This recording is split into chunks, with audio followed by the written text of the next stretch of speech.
was partially torn off by a hand grenade and him making himself back to the starting fullback of the Pittsburgh Steelers. So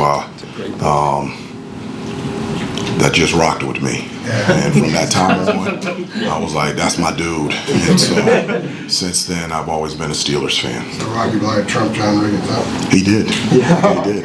Dan Tana played him in the movie and wrecked it. Rocky Bleier. All right, who's got one? Brendan. I'll try to transition there. You don't want to talk about the Pittsburgh Steelers?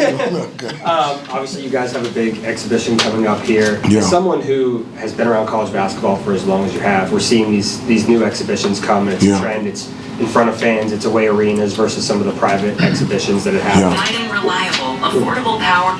What do you sort of make of that trend overall, and what are the biggest pros and cons that you see to it compared to some of the smaller stuff where maybe you could break out individual skill worker zone and things like that? Yeah, I think that's a great question. I mean, normally it's been, behind closed doors and private, and you have more of a hands-on approach in regards to, hey, let's look at going up against a zone or going up against a press, or let's do situational stuff. And so, but there's huge benefits in playing games like this. I mean, obviously playing against such a really good opponent in BYU, it gives us an opportunity to be able to take a clear look at us on things that we're doing well, things that we need to improve on before the regular season starts. The same thing that happens in the NBA, and so it gives us a chance to do that.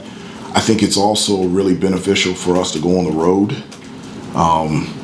It really, to take a road trip, to be on a true road game, there's a lot that you can learn about your team, and it's something that is invaluable to be able to learn that prior to the regular season starting. If I can follow up, I know sometimes one of the things that has also gotten lost in the crosshairs of these is some of the small North Carolina schools, for example, who would have an opportunity to come in and play here, and maybe that's not the case as much anymore. Are you concerned that those might fall by the wayside at all a little bit? Or? Well, we're playing Winston-Salem State, and every year in exhibition season, we will play a North Carolina school, whether it be Johnson C. Smith or Winston-Salem State, because that's important to us and that's important to the state. When you're playing one of these games, it's a marquee type of matchup, and there's a lot of these going on in college basketball this week, like Brendan said. Do you hold anything back in terms of, what you might show? I mean, does it matter as much to put something on film that teams can scout even in the preseason, or do you just you test everything and figure it out as you go? No, I don't think there's a situation where you hold things back. I mean, I think there's situational stuff that we haven't practiced yet. And so in that scenario, you are playing, and you are playing what you have practiced at that point. And so that's what we'll do against BYU, and that'll give us a good indication on the things that we need to work on moving forward. Hubert, along those lines, just going off what you're saying there with Beard's question, what are the things that you'll be looking for as a coach of a new group on Friday night when you play BYU? What are you looking for out of your guys? Yeah, I mean, specifically the huge bullet points that we've talked about and identified every day since we've come together as a team. From a defensive standpoint, us being, and I've been clear and definitive, we've got to be a really good defensive team, good rebounding team, for us to have a chance to be the best team that we can possibly become. Looking at our pace, we play at tremendous pace, taking care of the basketball, doing a much better job this year getting to the offensive glass. And so those are big picture, very important things that I'm looking for out of the scrimmage on our exhibition game on Friday. How important is this opportunity for you to look at as many different player groupings as possible in this kind of setting? Very important. It really is. You get an opportunity to do that obviously at practice, but that's against each other.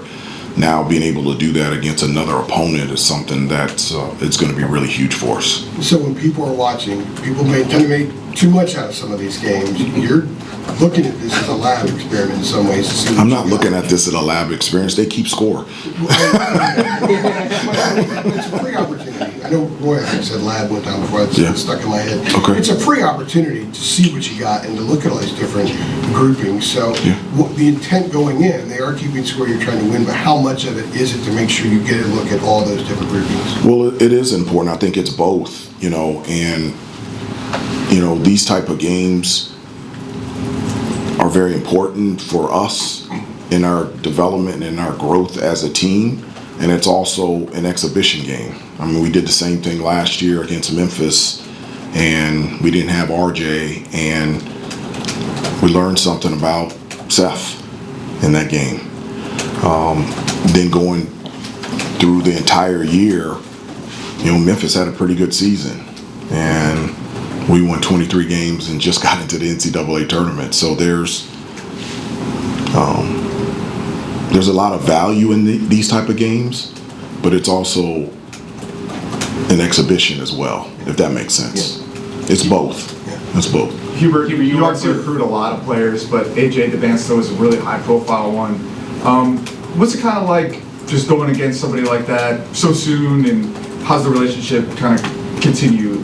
Obviously there's a lot of guys you get to meet and get to know in the recruiting process. Well, I mean, AJ's not only an outstanding player, he's just a really neat kid that obviously is extremely talented out there on the floor, but he's also somebody that loves the idea of team and teamwork, and just watching a little bit of tape on them in their exhibition game against Nebraska, he's just continued to grow as a player, as a teammate, and but BYU is not AJ DeBanza. BYU is BYU, and it's a very good basketball team, and so with a number of talented players out there, and so we're very thankful for the opportunity to be able to compete against them this Friday. Hubert, I wanted to ask you about, obviously, Luka. Just do you have an update on his status, and has he been cleared at this point? From an NCAA standpoint, yes. Institutionally wise, we're working on it, and we're making progress. Do you expect him to play on Friday in Salt Lake City? Possibly. Bit of a pivot, but I just had a question about Caleb. He was sharing with us the other week. He likes to read like daily stoicism quotes. Obviously, you guys do the quote of the day. Yeah. I'm not sure if that's something that you guys have talked about at all, and just what do you think that says about Caleb and kind of just the guy he is, how comfortable and confident he is. Just maybe that stoicism. He is. He's very confident. And he's very comfortable. Honestly, I just came from a meeting with him just now. I texted him. I said, hey, let's spend some time together before practice. He was like, I'm already here, coach. And so he just walked right up into the office, and we sat down and talked for about 25 minutes. And he's confident. He cares. And I don't know what else it's hard for me to describe from the standpoint of just what a great person, a great teammate he is. And, the way that he communicates with me, with his teammates and the coaching staff, I couldn't ask any more of what Caleb already has brought to this team and to this program. Yeah, I guess just a quick follow-up. You were kind of speaking on the AC Network special about how you were almost scared of Coach Smith a little bit. Just I was. Right, yeah. If you could just kind of juxtapose that to maybe how Caleb has been with you, and maybe how rare kind of that composure is for us. Yes, I mean, it's a little bit different. I mean, I had a great relationship with Coach Smith, but it's just different. It's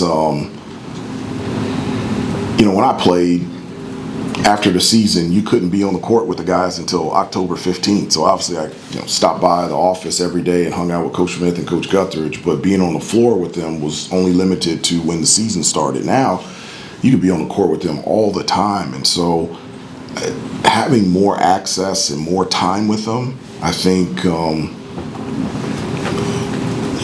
players are more comfortable with their coaches, more so than when I played, and I really like it. Coach, I got another history question for you about Coach Smith. I read a lot about history, and I asked Sean May about this informally at the Raleigh Sports Club. A lot of schools, they lose touch. Their players and their students lose touch with their legacy coach, like Dean Smith, because there's been different coaches, different athletic directors, etc. That hasn't happened here in North Carolina. How have you guys maintained that connection back to Dean Smith? So these guys that weren't even born when he was coaching know about him and what he meant beyond basketball. Well, I mean, that's a message that is preached every day to these guys. It's, the foundation of, what this program is about relationships and how it all ties together.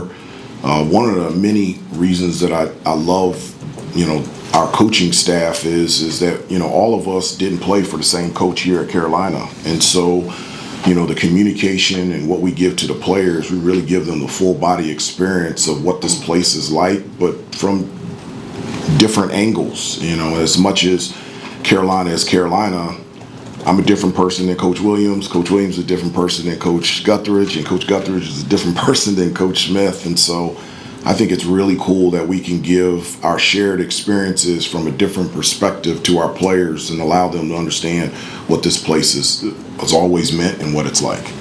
Could you imagine a school not knowing, their students and their players not knowing about a legacy coach like Dean Smith? I could not imagine that, but it won't happen here because I talk about him and Coach Guthridge and Coach Williams every day. Thank you, Hubert.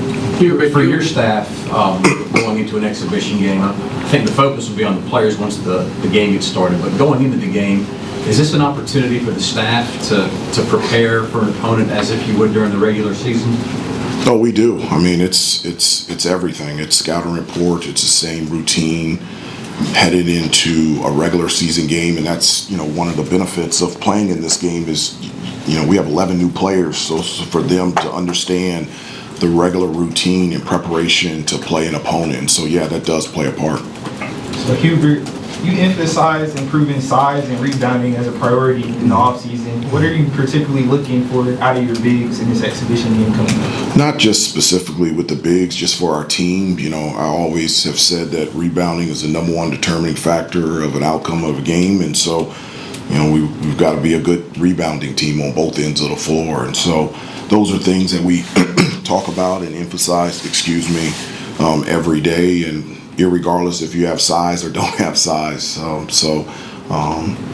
That's an area that we really want to improve on and we want to be really good at this year.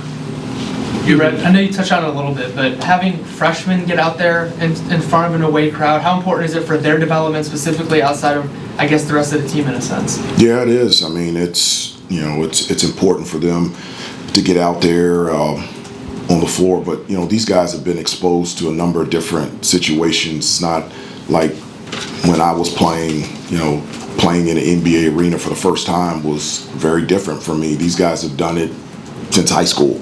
They do it in AAU, and so the moment is never too big for them, and actually it's the exact opposite. They run towards it, and so it'll be exciting for all of our players to be able to play on Friday. All right.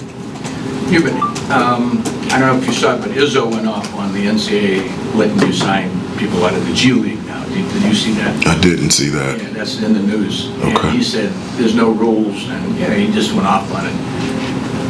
I know if you haven't seen it, I was going to say what to think of it. But I'm sorry, I didn't see it. When you see it, think of my question. Okay, I will. I'm a huge fan of Coach Izzo. Okay. He did go off on it. He did? Okay. Hubert, we've met with Caleb, we've met with Derek, but the other freshman you brought in, Isaiah, what do you like about his game and what he brings to the team? Yeah, he's now practicing full practice, starting late last week. Still limited in some sense, but being able to participate in every drill during practice. And so it's nice to have Isaiah out there. I know that, last year throughout high school, he had broke his finger and then he re-injured it as soon as he got here. And so obviously a very gifted player, but just a great kid. I mean, just such a joy to be around.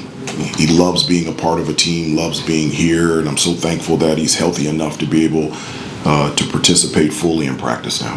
Time for a few more. Hubert, we've gotten to talk, like Michael was saying, we've gotten to talk to a lot of the guys this preseason, which has been great. Good.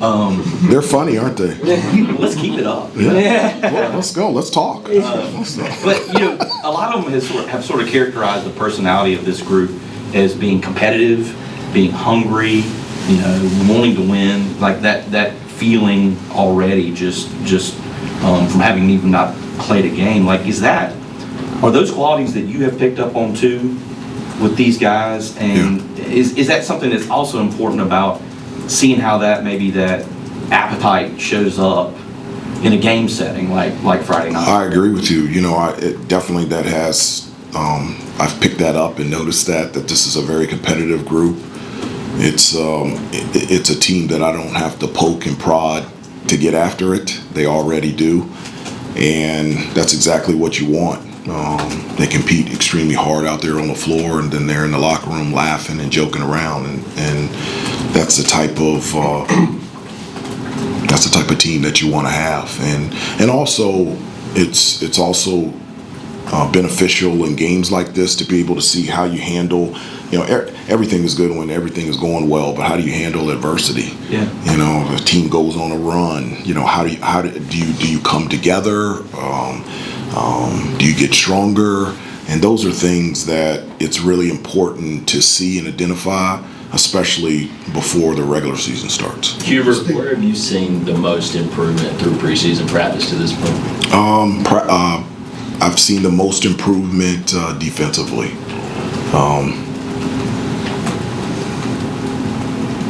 That's just number one on my list, is for us to be a really good defensive team. And I've seen improvement in regards to individual one-on-one defense and the importance of communication and talking early, loud, clear, and constant team defense-wise. And so that's the area that I've seen the most improvement. Have you seen that versatility with the guys? I mean, because you look at this roster, it looks like it can be comparable to that top 10 defense you guys had a few years ago. No, it is. And it actually, a couple years ago, we have more size and more versatility, and so it'll allow you to do different things on the defensive end. And so that's fun to practice. That's fun to watch and to teach and grow. And so, you're right. That versatility will allow us to be a lot more versatile on the defensive end. Last three. Hopefully Andrew, better. I'm sorry. Last three, Andrew, Grant, Shelby. So going back to Adam's question about the competitiveness, some of the guys are described as being chippy, either in open gym or in practice, and they say it in a very positive way. As a coach, when you see chippiness like that doesn't spill over, it just stays there, what does that tell you about the kind of makeup your team has? No, I like it being chippy, and that's competitiveness, when I was here at Carolina, was it 15 guys on the team, 13 of them were McDonald's All-Americans. And so the 12 years that I was in the NBA, I always had two teammates that wanted my minutes, my position, and wanted my contract. And so every day you had to show up. And actually, I spoke with them on Monday about the importance of your job and the responsibility. And I explained it to them because none of them have ever had a job. And they asked me, did I have a job? And I told them I had a number of jobs growing up. And I said that, your job and responsibility is to do two things, is to give everything that you got, empty the tank every day, and to execute properly. And I said that I have a job and responsibility as a coach, as a husband, and as a father. And regardless of how I feel, how much sleep I get, what my temperature is, my job and responsibility is to give my best in everything that I do and then try to execute properly. Not being perfect, but perfect in effort and attention to detail. Grant? Hey, Coach. I talked to Henry at AC Tip-Off, and one of the things he mentioned when he was in Arizona and playing against BYU, the elevation was a huge, was kind of an issue. Going to Salt Lake City and looking at this team, how can you gauge where the team is at, where they're at conditioned, Sorry. No, I can understand. No, I can understand that. I haven't talked to the team about it, and I'm not going to. A number of teams play in Salt Lake City, so irregardless of the elevation, you still gonna have to get back on defense. Still gonna have to box out. Still gonna have to set a screen. You're gonna still have to knock down that open jumper. So, irregardless of what the elevation is, the responsibilities of our players on the floor, on both ends of the floor, never change. Hubert, I was curious, again, a little bit more big picture, but the 3 triangle teams, women's teams, ranked in the preseason top 15, all 3 men's triangle teams from the top, I guess, 26, just as somebody that kind of grew up, around the ACC, playing in the ACC, coaching in the ACC, we're a ways away from that, but just the level of excitement just around hoops here in the triangle and you. Well, I think the level of excitement of, hoops has always been high. I mean, it's, I can't remember a time where there wasn't any excitement around college basketball around here. I know you're talking about North Carolina, Duke, and NC State, but also Wake Forest. We have a number of other institutions, historical black colleges that are very successful, and so just the state of North Carolina, it's always an excitement heading into basketball season, and this year doesn't seem any different than any other year, and every other year it's been at the highest. Thank you, Coach. Thanks, everybody.